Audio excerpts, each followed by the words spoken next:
Hi guys, I'm Exact Chaos and welcome to my opinionated facts review about Life is Feudal Forest Village. So this game is a single player only game where you basically, it's a village simulator, a village builder. So you you plan and build a village and manage this village. Okay, so the aspects that you do manage in this game include kind of the economy, the food and other productions, and that includes kind of, okay, so I'm doing fields, I'm doing fishermen over here, but also the other processes that I need. So I've got a blacksmith over here where I'm producing tools that the villagers need. I've got a weaver's workshop where I'm producing clothes. So all of those aspects you manage. Then you manage the population. So you manage the population growth, and so you need to make sure that your food production and all the other items you produce keeps pace with your population growth. And you plan that, and then of course you manage and design and build the structure of your town. So you decide how it's going to look. Is it going to look nice and organized in straight lines? Is it going to go up a hill? Is it going to stick next to the ocean? Is it all of those kind of things? It's very interesting. Now, addressing the point that it is extremely similar to Banished, the concept is the same. It's the same concept as Banished. In my opinion, this just does it a little bit better. It uses a lot of it takes a lot of the missed opportunities from Banished and uses them in this game. Okay, there are some other aspects that are quite interesting. The fact that you can click on one of your villagers and actually go into the villager, and then what can you do then? And then you can actually do certain items. You can work plant a tree. You can do all kinds of things, right? I'm gonna go out of this villager. Maybe that one is so you can do all kinds of things with a villager. I'm gonna grab another one over there, go in there. So you can now walk around as this villager. I'm walking around. I'm grabbing my bow, and I'm hunting. Okay, so enough of the playing around. That's fine. So the villager, let the villager do its own, her own thing over there. Okay, the next thing that I like about this game, well, maybe not like about this game, I love about this game is that it's got mod support. So it's only very new at the moment, but it will obviously grow. I can already see there are things in the community workshop where you where you can tweak and improve the game. So that's great. I love the fact that it's got mod support. And yes, that's that first person ability. So what are the good things about this game? In my mind, it is extremely addictive. I've spent a few hours with the game and I just can't stop. I just want to see what happens next. Is my food production enough? Can I grow this village a little bit bigger? What is the next thing that I need? What is the next production chain that I need to do? It's just amazing. It's very challenging in that regard too. That is also a big positive for the game. You quickly think, initially you think, oh, this is easy, I'm getting all the food, I'm building, I'm going ahead, it's just a little bit slow in terms of population growth, and then all of a sudden you've got a boom of population, 10 people added in a season, and your food just can't deal with it. So that's definitely aspect. Oh, as you can see now, there's dynamic weather, and there's also disasters in this game, which makes it interesting. I've had plenty of houses catch fire due to lightning and things like that, so that's quite good. Okay, then it is very deep in terms of the production chains. Oh, here we're seeing the lightning come in now. It's very deep in terms of production chain. Initially, it might seem a little bit shallow. I just have a little field with potatoes and people eat potatoes, or I'm just catching fish and people are eating fish. But then you start getting into a little bit more difficulty. So now you need to start getting flax. I'm getting flax, and my hunter is getting animal hides, and those two products you're using to make normal clothes. The same thing over here. Now I'm cutting down wood from the forest.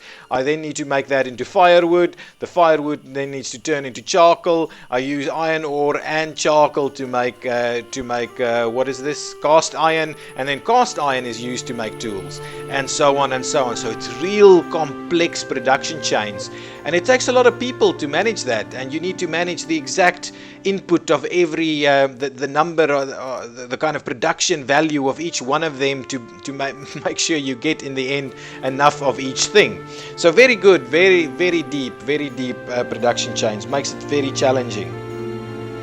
Okay, yes, and then you can obviously set your own goals. I love an open world sandbox type of environment where I decide what I want to do. If I want to maintain a low population and see how far I can get the production chains, that's one way of playing it. Alternatively, I can just kind of sprawl and go as big as I can and see if I can reach the maximum population. I can just kind of keep going with that. Or alternatively, I can build a castle or a certain size village or a village that looks a certain way, or there are so many options. And of course, with all those options comes replayability. So this time I'm going to try a population game, and the next time I'm going to try and build a castle, and a larger castle or a smaller castle, or try and stick with this, or try and use only a certain type of food, or a lot of interesting ways you can play this, and I just love that. And then the next thing, of course, which is amazing, is the mod support. At the moment, not a lot. There's a few new assets that you can use, kind of small warehouses instead of just the standard ones, or you can tweak the game a little bit. You can have your villagers grow a little, carry a bit more than the standard, or terraforming can go a little bit quicker, or something like that. At the moment, it's still a bit of shallow in terms of assets, but this game has only dropped a few days ago, so I wouldn't imagine there'd be a lot. But ultimately, I'm hoping the mods would grow, the mods or the game development would grow to add enemy villages or pirate raids, or this kind of medieval style village really needs a military aspect to it. So I would love to see that in either the mods or the continued game development. But I'm sure that'll come. That's some of the key things that people were saying about Banished, and I really think that Forest Village would get there. Maybe that's possibly ask the question why it's not there yet. Okay, I also think this game looks just brilliant, just by the way. Then, what is not so good about this game? I must say, I'm not a fan of the terraforming. The terraforming is, in my mind, a bit of a problem. You struggle to find flat surfaces to build things, and you have to end up building these little terraces to do things. I'm not saying it's a problem all the time, but I find it a little bit unrealistic. I think villages like this would have just been built predominantly on uneven surfaces, and the level of the buildings would have been adjusted in their base, right? So you would have a bigger base on the one side and a smaller on the other to make sure that your building is straight.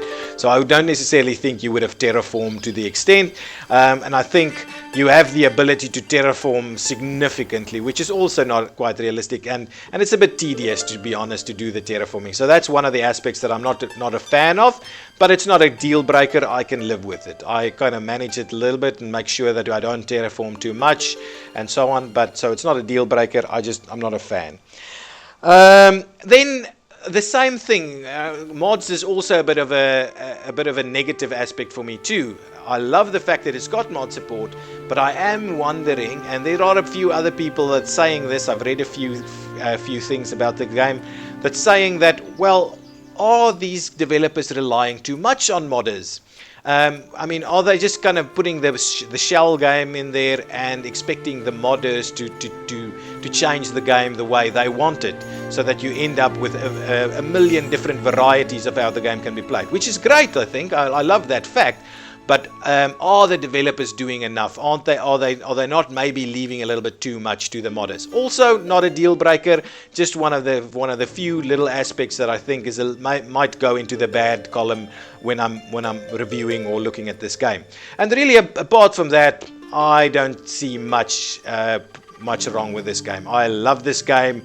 It's really great. Okay, now the verdict. It's a great game. I am now completely addicted to it. It's the same concept as Banished, yes, but it's done better. So I like it more. I played hours and hours of Banished, but I'm thinking I'm going to play many, many more hours of this game because it's got such depth and the modability, obviously. Not that Banished didn't have modability, but I think this one will go further. It's already doing the things that Banished, some of the things that Banished didn't do. It's already doing that in the base game, so I think it can go much, much further. Yes, so that's pretty much it. In my mind, this is a highly recommended game if you like village builders, city builders, planning, big economies, planning out the structure. This game is awesome, and I would highly recommend you pick up a copy and give it a go. It is excellent. Okay, guys, so I'm Exact Chaos, and this has been my opinionated facts, a review about Life is Feudal Forest Village. The name is a bit long though, but Forest Village. So if you've liked this review, please give me a thumbs up, and why not subscribe to my channel. Oh, and I am also now a Steam curator, so please look out for Exact Chaos in Steam curation if you've liked this review. Thank you. Bye-bye.